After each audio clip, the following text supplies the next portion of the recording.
As you read this book, you will be shown how the Christian faith is one of the biggest obstacles in our society, and how it is an object of hatred and violence among races and ethnicities. Wherever the terms Jews and Gentiles were first derived, the use should not be accepted in any religious context, because they are misnomers in the application of spirituality. Rome has found it convenient to use the designation of Jew and Gentile as though it was an unseen God who created these words. In the advent of correct understanding, it is with great delight that we welcome the knowledge of ancient Sumerian history, which reveals the truth of human origin.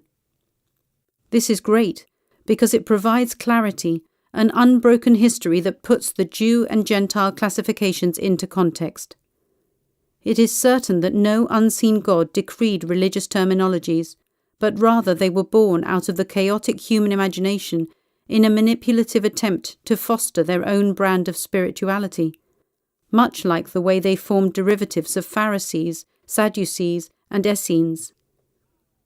They are all formations of ancient Palestine, first appearing in 2nd century BC, and there is no need to think that the identity of these sects were of divine origin.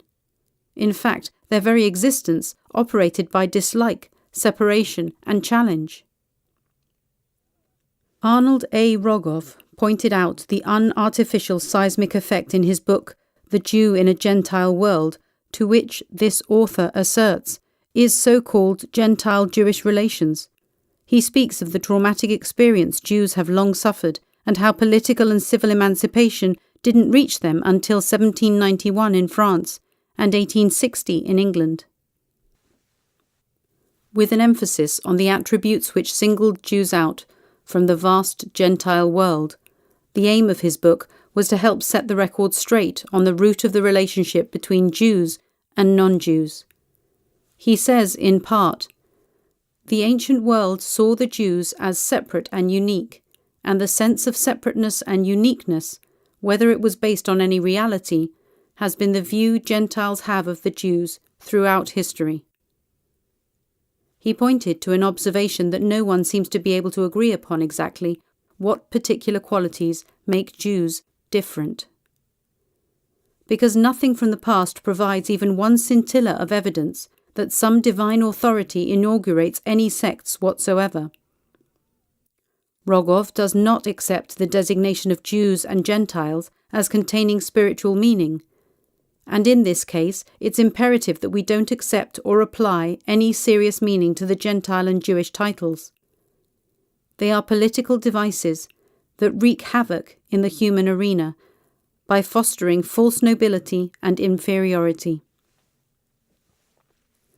Since both sides have assumed the name of Gentile and Jew as meaningful classifications bequeathed by divine purpose, it becomes a self-inflicted historical quandary that one must pick apart in order to discover how it all happened.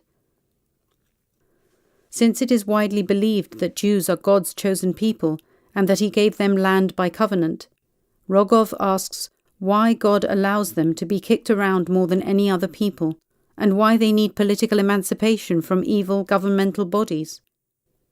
These are compelling issues that warrant adequate answers, which will solve lots of problems. They are issues with global impact, and they require the attention of all people.